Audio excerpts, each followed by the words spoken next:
మహారాష్ట్ర మాలేగావ్లో 17 ఏళ్ల క్రితం జరిగిన పేలుళ్ల కేసు నుంచి 7 నిందితులకు ఎన్ఐఏ ప్రత్యేక న్యాయస్థానం విముక్తి కల్పించింది.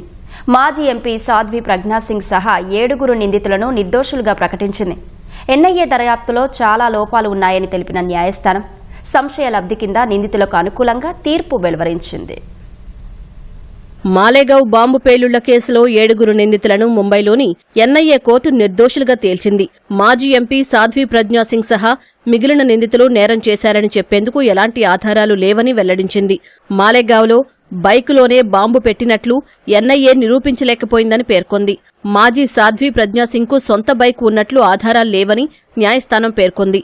మరో నిందితుడు కర్నల్ ప్రసాద్ పురోహిత్ ఇంట్లో ఆర్డీఎక్స్ ఉన్నట్లు ఆధారాలు లేవని వివరించింది. ఘటనా స్థలం నుంచి వేలిముద్రలు, డిఎన్ఏ నమూనాలను సేకరించలేదని తెలిపింది. నిందితుల మధ్య సమావేశాలు జరిగినట్లు, కుట్ర పన్నినట్లు దర్యాప్తు సంస్థ నిరూపించలేకపోయిందని పేర్కొంది. ఈ కేసులో తీవ్రవాద నిరోధక చట్టం చేర్చడానికి వీల్లేదని, అది చెల్లదని తీర్పులో స్పష్టం చేసింది. పేలుళ్లలో ఆత్మీయులను కోల్పోయిన బాధిత కుటుంబాలకు 2 లక్షల రూపాయలు, గాయపడిన వారికి 50,000 చొప్పున అందించాలని మహారాష్ట్ర ప్రభుత్వాన్ని ఆదేశించింది.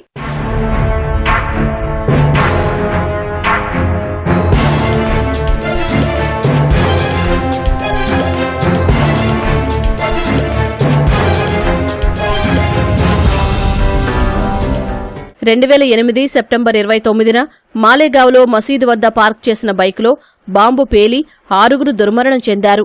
100 మందికి పైగా గాయపడ్డారు.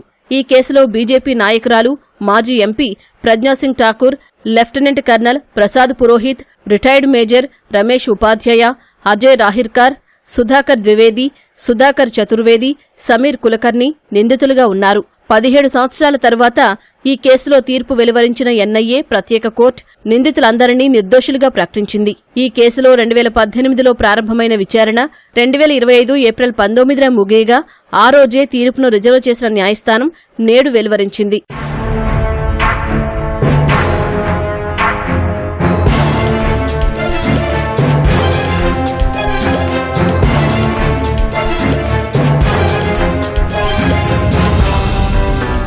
ఈ కేసును దర్యాప్తు చేసిన జాతీయ దర్యాప్తు సంస్థ ఎన్ఐఏ నిందితులకు తగిన శిక్ష విధించాలని వాదించింది.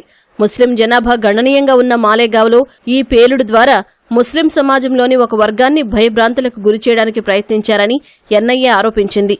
మతపరమైన ఉద్రిక్తతలను సృష్టించడానికి, అంతర్గత భద్రతకు ముప్పు కలిగించడానికి కుట్ర చేశారని ఆరోపించింది. ఇందుకు ఖచ్చితమైన, నిరూపించదగిన ఆధారాలు ఉన్నట్లు ఎన్ఐఏ వాదించింది. నిందితులు కుట్రలో నేరుగా పాల్గొన్నారని తెలిపింది. రంజాన్ మాసంలో నవరాత్రికి ముందు పేలుడు జరపడం ద్వారా ముస్లిం సమాజంలోని మత కలహాల భయం సృష్టించాలనే ఉద్దేశంతోనే నిందితులు ఈ చర్యకు పాల్పడినట్లు ఎన్ఐఏ తెలిపింది. ఈ కేసును మొదట Maharashtra anti terrorism squad ATS దర్యాప్తు చేసింది. 2011లో ఎన్ఐఏకు బదిలీ చేసింది. 2018లో 7 నిందితులపై అభియోగాలు మోపిన తర్వాత విచారణ ప్రారంభమైంది. విచారణ సమయంలో ప్రాసిక్యూషన్ 323 మంది సాక్షులను ప్రవేశపెట్టింది. వీరిలో 37 మంది తర్వాత మాట మార్చారు. కోర్టు నిర్దోషిగా ప్రకటించడంతో మాజీ ఎంపీ సాధ్వి ప్రజ్ఞా సింగ్ హర్షం వ్యక్తం చేశారు. ఇది కేవలం తన విజయం కాదని, కాషాయ వస్త్రం ధరించిన ప్రతి ఒక్కరి విజయమని ఆమె పేర్కొన్నారు. 17 ఏళ్లుగా తన జీవితం నాశనమైందని ఆమె ఆవేదన వ్యక్తం చేశారు. కాషాయాన్ని అవమానించిన వారిని దేవుడే శిక్షిస్తాడని విశ్వాసం వ్యక్తం చేశారు.